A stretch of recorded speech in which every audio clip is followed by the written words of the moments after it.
So this is Drew Wilson again, reporting for the Wilson Times. So I've just returned back to this one of three areas where 58 south of Stantonsburg has been overflowing its banks, and we have an officer from the Stantonsburg Police Department who's offered to share with us exactly the degree of flooding that we have here, and so I'm gonna shut up and let him do the talking here at this point.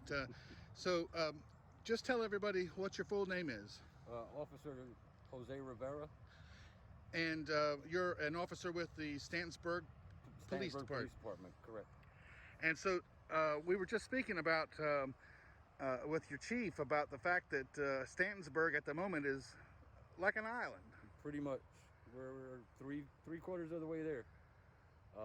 Right now, we have 58. This is the first spot where the water has breached the road. About a quarter mile down further, there's another spot where the water came across the road, and then at Peacock Bridge, heading into Greene County is completely shut down as well. And then back here, we have Sandpit Road, which goes into Greene County, kind of like a back road, and that's also underwater. On the other side of that, we got 222 heading towards Saratoga, which is also underwater. On this side, 222 heading into Wayne County is also underwater. And so basically the only way in and out of town right now is 58 north heading towards Wilson. Now, have you had any instances of residences being flooded in Stantonsburg? Not inside of the town. We did hear of some houses just outside of town on Pelt Road that were flooded pretty bad. But inside the town, we haven't really dealt with much flooding as far as homes. And Pelt Road is a road that has consistently been flooded in years past, right? Absolutely. And how are people dealing with all this rain? I mean, it's today it seems like it's just more confusion trying to figure out how to be able to get out. But for a lot of our residents who've been here for years, they've kind of become accustomed to this happening whenever there's large storms or heavy rains. And your chief, when he was on the telephone with me this morning, and that's Chief Orlando Rosario. Yes, sir. He said that one of the main things that needed to be stressed here was that residents need to not drive through this water. And absolutely. This morning, one of the issues we ran into is because of the mass flooding in Wilson County in general. DOT has found themselves being very short on road closure signs and barricades and things like that.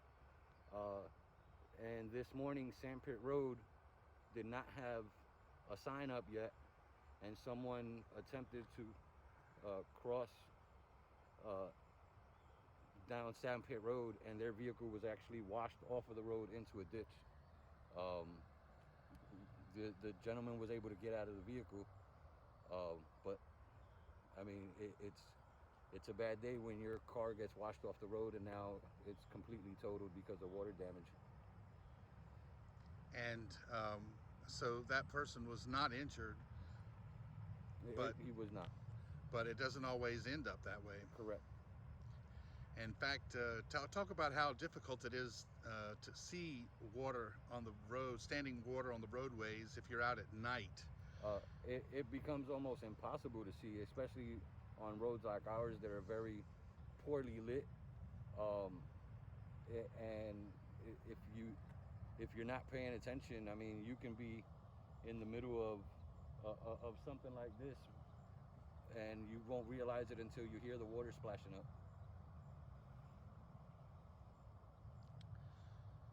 And let me ask you about yesterday.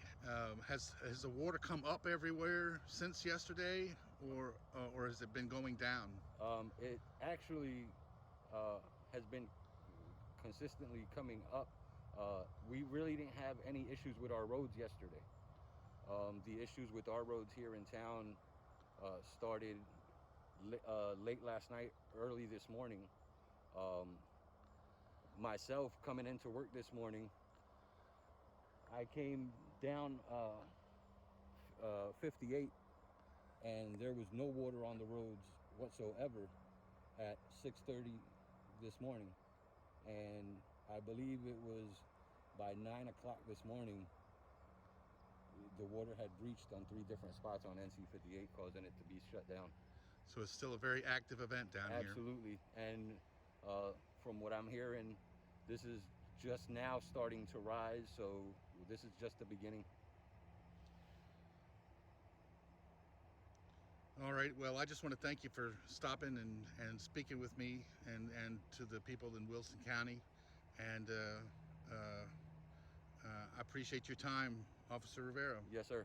So I'm going to walk down here and see if I can't get a couple of more pictures, and then I'll be out of your hair. All right. Have a good day, sir. Thank you. Be safe, sir. Yes, sir. So obviously he has seen and is aware of the issues that these people in Stantonsburg are dealing with at the moment.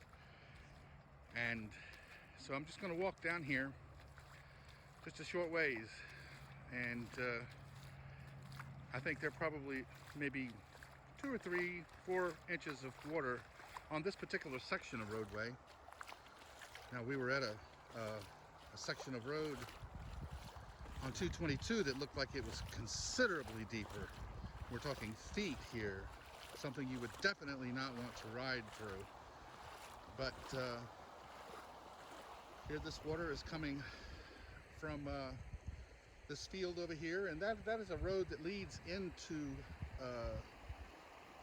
Stantonsburg downtown. I think it might be called industrial or commercial. I can't remember, but that is the intersection up there. So both of those roads are inundated with water at the moment, and you can see it falling off of the roadway and into this field. It's running fairly rapidly, I would say.